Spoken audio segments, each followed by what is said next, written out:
Okay, I'm here with two of the team from CD Projekt Red, and we're going to spend a bit of time talking about The Witcher 3. Now, from the demo that we had yesterday, it was very tech-orientated. So my first question is going to be, what is, from a tech point of view, the most exciting thing about The Witcher 3? Probably would have a lot of answers for that. For me, it's creating the game on 3 platforms in the same moment. So we had to adjust our technology, our Red engine, to actually allow us to develop the game in the same time for all the platforms, for the next gens and for PC. For me, basically, stemming from the technology is really how alive the world becomes. Basically having weather affect not only people, but also the environments of the game. Monsters being affected by the time of day or the location you can find them in. And that's really all possible because of what we have achieved technology-wise so far. When it comes to the game, decisions make up a big part of The Witcher. When you're talking about an open world game, how do you make the decisions that you make as a character, how do you make them make a difference to the world around you that you're exploring? Because with the second game, when the areas were much more localized, you could really see how that impacted, how your decisions were making an impact in the area. How does the open world setting change that dynamic?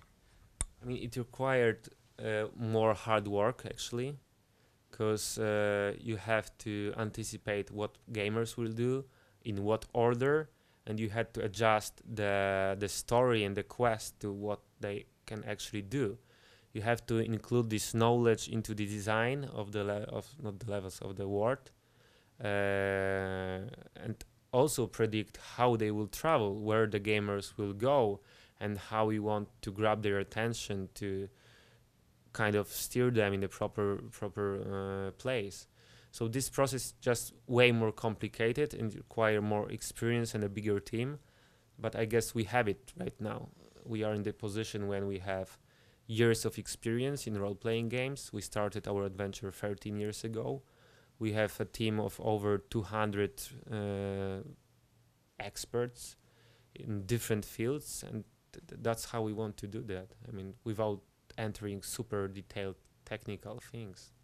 Yeah, I guess in the end, it's also on the same level, not that different, right, from Witcher 2, because we still can handle things on a very local level. Whatever you do when it comes to quests surrounding a village, for example, will affect that village in one way or the other, right? And you will see that maybe not immediately once you did your whatever choices it is that you had to make, but maybe way later into the game when you come back to the village.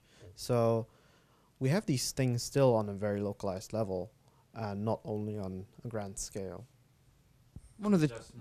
There's just more variation. Okay.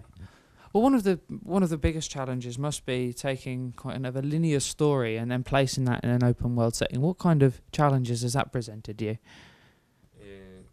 First of all, it's not linear story. Even when we are thinking about our story, we are not using the word storyline. For me, it's a story plot or story arc, actually. Because how we designed the world is that you can go in a different place, you can take some quests which are connected with the main story arc, and that way you are advancing the story somehow. So you can go in every given order, you can focus on something or something different, you can do a quest, or sometimes you can just not do the quest, and that will influence the main story as well. So we knew that we are creating the open world, but we didn't start with the concept of open world, we started with story. And we thought that to tell the truly immersive story, we need this open world aspect.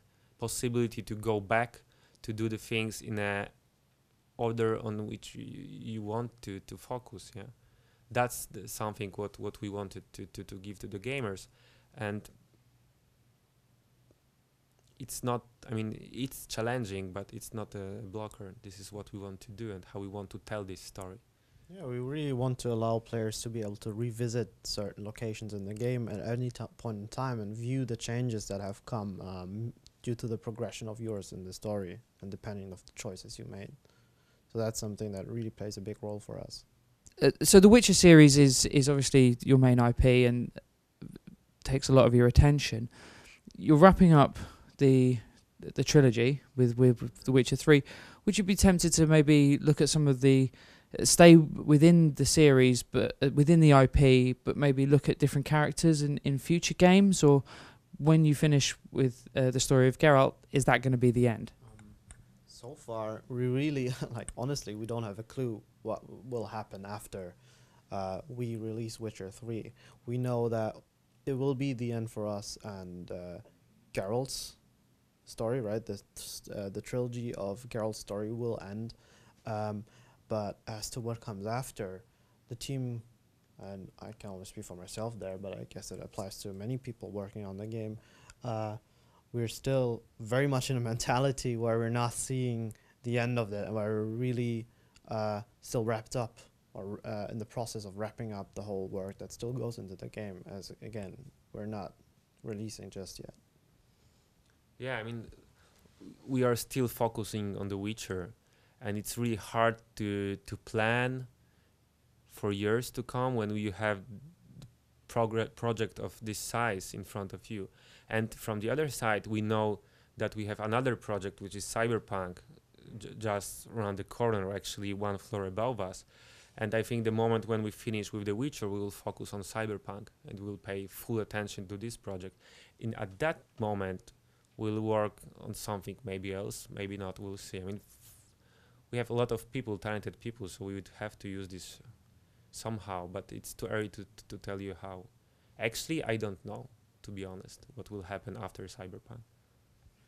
Okay, so, I mean, obviously, there's the recent announcement of the delay. Where are you now with regards to kind of the development of The Witcher 3? And what's the roadmap ahead? What have you still got to do, and what are you going to spend the rest of your time doing? So basically what we keep saying is that if we want to, we would have been able to release the game this year, but we refrained because we put ourselves to very high standards of quality, as do our fans, as they have very high expectations of what the game will turn out to be. And we felt that it wasn't just quite there yet, and that we wanted to spend extra time polishing it, really, and making it a satisfactory experience not only for us but also for gamers. Yeah, I'm not really a lot to add to that. We know where we want to be exactly with the game, how the game should be, how good the game should be, and we thought to ourselves that if we want to achieve that quality, there's a lot of things to be polished, because the world is huge, the story is huge. There's a lot of testing and a lot of polishing to implement.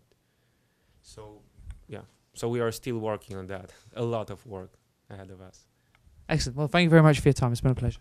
Thank you very much. Thank you very much.